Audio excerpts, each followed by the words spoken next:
What's up, marketers? Today we're going to be ranking your favorite celebrity brands in a tier list. And more specifically, we're going to be looking at their longest running Facebook ads creative with the idea that if this is the ad creative that has been running the longest, it's probably the one that performs the best for them on their e-commerce platforms. But first I want to drop some knowledge about celebrity brands and explain why I'm even creating this video. Number one, the rise of the celebrity/creator brand is super interesting, and it's something that we're going to be seeing a lot more in 2024, but I also think we're going to be seeing a lot more failures. More on that in a second. The use of celebrities is an incredibly effective marketing strategy. Research shows that people are actually going to spend more time looking at an ad if it has a celebrity in it, and they're also going to spend less time debating the choice of whether or not to buy if a celebrity is in that ad. So essentially, the journey from discovery to purchase is going to shorten, and conversion rates are just going to go up overall. However, just because a celebrity makes a brand or endorses a product, it doesn't mean that it's automatically going to be a success. We've seen a lot of failures over the last few years. And the reason why is because there needs to be a really clear and authentic celebrity and product/brand alignment. Does the partnership make sense? Is the celebrity clearly passionate about the industry? Or is it, as it is in many cases, a cash grab? I also think that the true sign of a successful celebrity brand is that the brand can actually stand on its own 2 feet without the celebrity. Some other factors that contribute to success is that product quality is high, but the product pricing can range from $20 to $50 per SKU, which means that it's more accessible to a mass market. However, those AOVs are likely going to range from 75 to 100 for the COGS to really make sense. And Skims is a master at this. Product launches and drops are incredibly strategic. I think all brands can learn something from celebrity ads, specifically their top performing ad creative. And I'll be pointing out all those things along the way. So let's go ahead and get started. And the first brand we're going to be looking at is Pattern by Tracee Ellis Ross. This is a hair care brand. I actually discovered this brand initially in Sephora, and it's geared to people with coily or coarse hair. Now, something else that I really like zooming in on for celebrity brands is what exactly is the nature between the brand and the celebrity. In the case of Pattern, Tracee Ellis Ross is actually the CEO. Some combinations that we're going to see along the way are going to be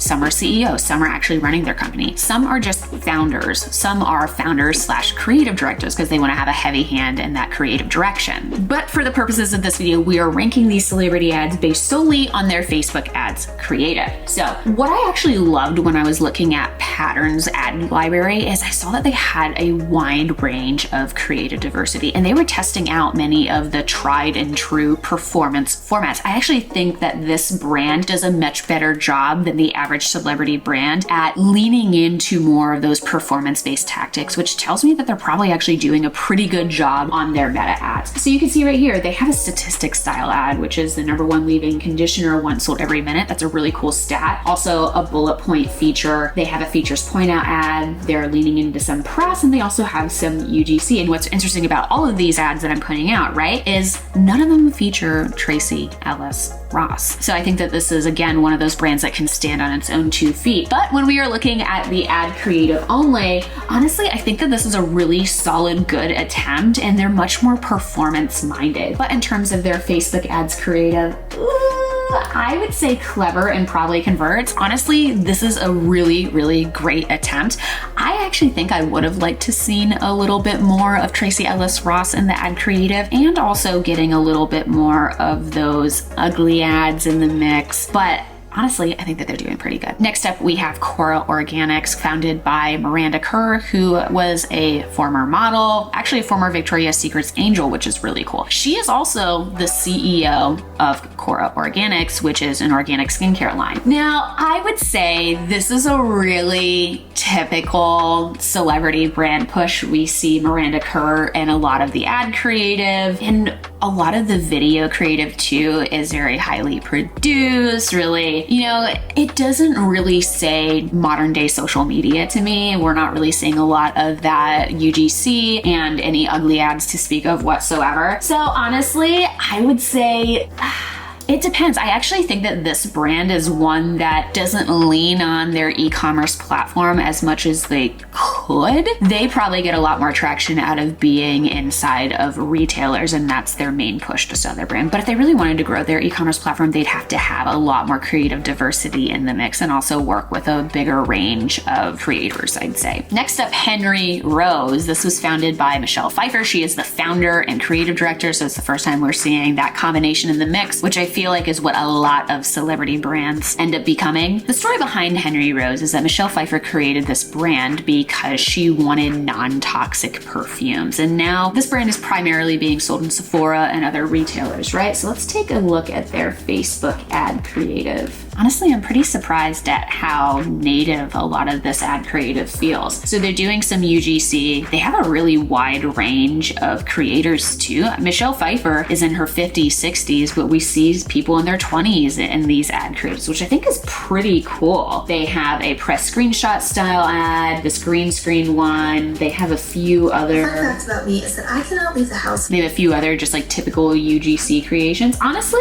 like, this is another really good, solid attempt. And for me, it's going to be somewhere in the clever and converts or classic and uninspired but effective. Honestly, I actually think that this is pretty clever. Like, I think that they have done a really good job of being more native and more for the platform. I would like to see Michelle Pfeiffer in more of those ads though. I'm actually really curious about the spend distribution of age because they're showing a lot of young people. I would have liked to see Michelle in those ads a little bit more. So that's like a flag that I would have for them is make sure that you're looking at the age breakdown to see, okay, are we actually targeting more 35, 40, 50 plus, or is it the Gen Z people that are in their ad creative? Who knows? Maybe it's strategic on their part. You never know. Next up, I actually think I'm gonna get in trouble for calling this a celebrity brand. The Row. So this is the luxury fashion brand by Mary-Kate and Ashley Olsen. Ashley is the CEO. Mary-Kate is the creative director, last that I could tell. And The Row is one of those brands that wants to pretend like it wasn't actually started by celebrities, but it is. And it absolutely can stand on its own 2 feet. I actually think that The Row, in terms of cultural significance, is actually quite impactful, right? Because of Secession and Stealth Wealth and Quiet Luxury, that is The Row, which is why, you know, I like to keep a really close eye on them. But like in terms of their Facebook ad strategy, right? Do they have one? Yes. Is it a good one? No. But I also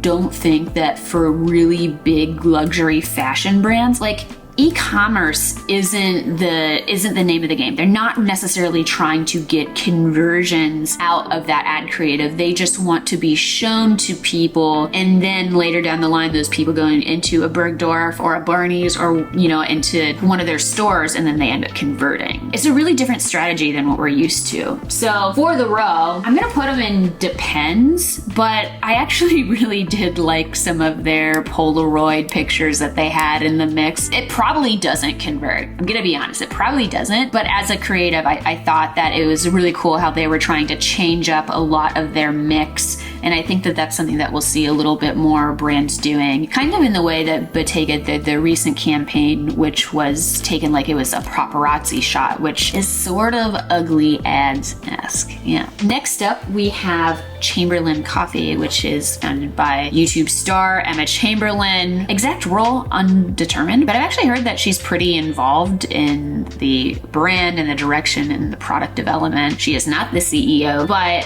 so I guess she'd be one of those founder creative director types, but I couldn't actually find any documentation on that. In terms of their actual ad creative though, I think that if they wanted to scale more on e-commerce and use Meta as an actual place to scale and get more eyeballs and get more conversions, there's a lot of low-hanging fruit that they could do. But in terms of their actual ad creative, whenever I'm looking at the ad library, I always find things that sort of surprise and delight. Like this Zodiac ad here, for instance. They also had a Sagittarius one during Sagittarius season. I've also seen them experiment a little bit more with doing founders-based ads, like this really 3 reasons why Chamberlain Coffee style ad, which is, you know, really classic.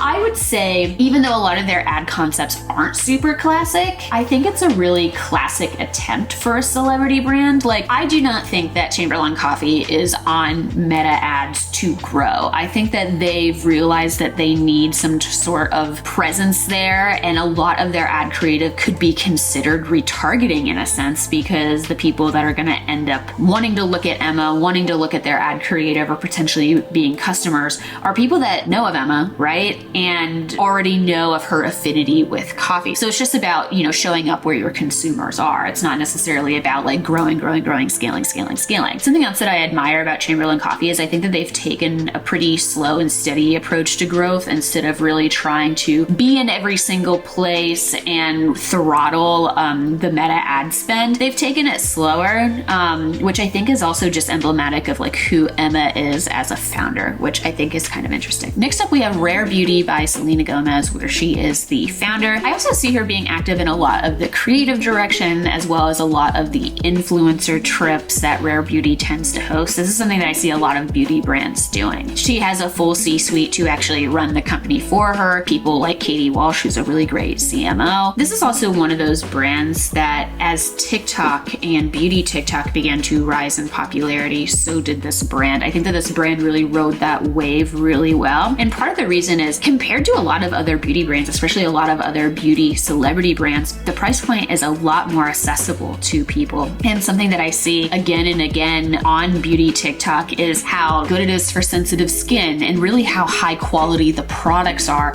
without it being so expensive, which is really important to people. In terms of their Facebook ad creative, this is one of those that's like classic and uninspired. I actually really like that some of their older ad creative tends to have a lot of the products and a lot of their core fan favorite products all in a lineup so that people can see them. I actually find that one of the best strategies for brands that have multiple SKUs is to actually show those SKUs, or to show those colorways, or to show those swatches in your ad creative. This is something that I've seen does really well again and again. And for a lot of their creative too, I find that they're using some of the colors that stick out more against a more muted palette, which is a really smart strategy. Something that I see again and again as well is, hey, people might end up buying the navy or black shirt, but it's the ad creative that features the hot pink shirt that's going to be the one that's going to perform the best, because it's simply eye-catching. So again, because of all those reasons, I don't think that they're really doing tons of performance creative. Now, another reason too why I put this in the classic and uninspired category is like, they just need to have a small presence on Facebook ads. Their main growth lever is not by Meta ads, but instead by being in places like Sephora, which is their main retailer. So if they wanted to bulk up more of their e-commerce, I'd say, yeah, like they need to lean into a little bit more performance tactics, but I don't think that's their game right now. I really think it's really just about having a small presence on Meta, but also focusing more solely on their influencer and their creator partnerships, as well as their partnership with Sephora. Next up is Fenty Beauty by Rihanna. She actually has a few brands. She has Shavage by Fenty,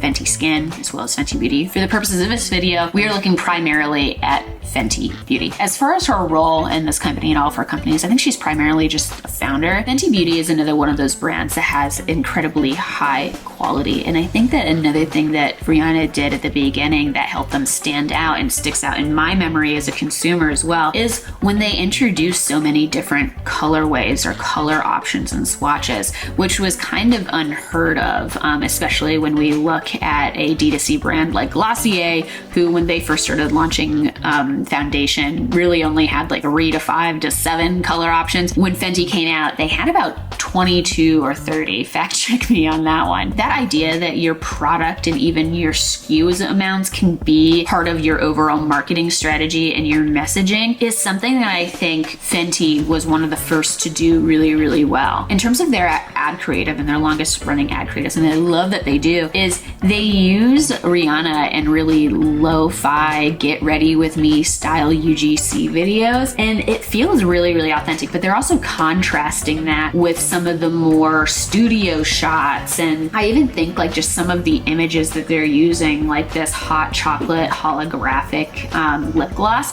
It's really interesting because when you first see it, I actually thought there was like powder on her lips, and it made me stop and I'm like, wait, what is this? Wow, like the gloss is so glossy that it actually looks like snow or powder or something. I thought that was really cool. So again, Fenty is one of those brands that is primarily in Sephora. I don't know how much they're actually pushing their e-commerce platforms, but in terms of like where they ranked on the scale compared to other brands, I actually think that they had a lot more performance creative and a lot more ad creative diversity than the normal celebrity brands. But there wasn't anything that really stood out to me in terms of like performance creative, especially for some of their static images. A lot of it was UGC based. So this is another one where I'm going to say classic and uninspired, and it probably converts, but I wasn't super impressed by any of the actual ad creative there, aside from some of the Rihanna ones. Next up is Kylie Cosmetics. I'd consider this one of the OG celebrity brands of the modern era, where I was coming of age when the lip kits came out. And what's so interesting too is the lip kit also really mirrored and capitalized on Kylie herself changing a lot and becoming more of a woman in the eyes of the public. And she also had this really big transformation in her face that people also tied to the product, which is really cool. And this is also another one of those products that's really high quality and is at a price range that's really accessible to people and encourages people to buy multiples, right? Kylie is the founder and owner of it. And from the few episodes of The Kardashians that I watched, she seems pretty involved, and she also is in a lot of the ad creative. I think that they had a pretty good diverse mix of studio shots, of lo-fi UGC that Kylie herself is in. And then there's also a number of, establishing studio shots that look pretty good. For this one though, I'd say is going to be like really classic, right? For this caliber of a celebrity brand, this is actually hinges a lot, I think, on the influencer organic push side of things. I think that there's a big opportunity for them to scale on paid social and really reach a lot more people and tell a diverse range of stories through that platform. But I think for now, especially after, Kylie sold a big stake of this company, she can't really call the shots anymore. And I think that the people who are currently running the company want to take a approach to growth that doesn't really focus as much on paid social. Next up, the sister of Kylie Jenner, right, is Skims by Kim Kardashian. She is the founder. Something very interesting that I think Kim has done too over the last few years is she also now owns a PE firm, Sky Ventures, which enables her to not only endorse brands, but now invest directly in them, which I think is a really cool and different approach that celebrities are starting to take right now as they begin to build up their own wealth and really think about being more entrepreneurial. And as far as Skims goes, Skims is a behemoth, right?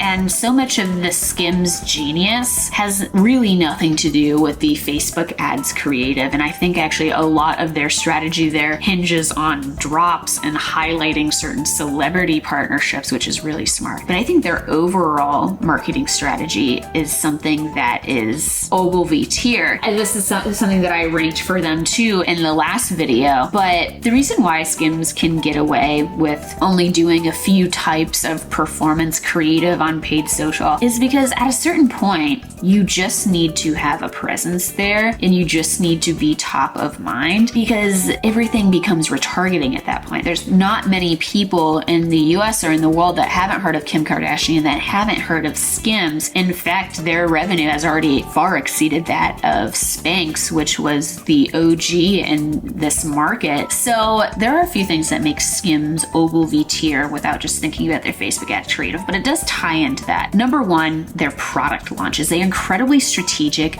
about when they're going to be launching a new product or even a partnership. And their partnerships are also, they partner with people who are of the moment, who are being talked about in the press. And that is going to get eyeballs. She did the partnership with the Mahomes. She also did the partnership with the girls from White Lotus a few years ago. People who are top of mind in the cultural zeitgeist in a way. And I think that's something that makes them stand out a lot. I also think that in terms of their product launches and drops, they're really strategic about that timing, and they have a lot of them. This is something I talk a lot about with brands in two major instances. Number one, if they want to scale, they might not have a product that's actually super scalable. So in order to get more of that scale, they have to rapidly test other products. And this is something that I see Skims doing really, really well. But not also just like the idea of scaling and using products to scale, but also the idea of how to maintain and actually grow your revenue over time through the use of strategic product drops. Something that I see a lot with brands is,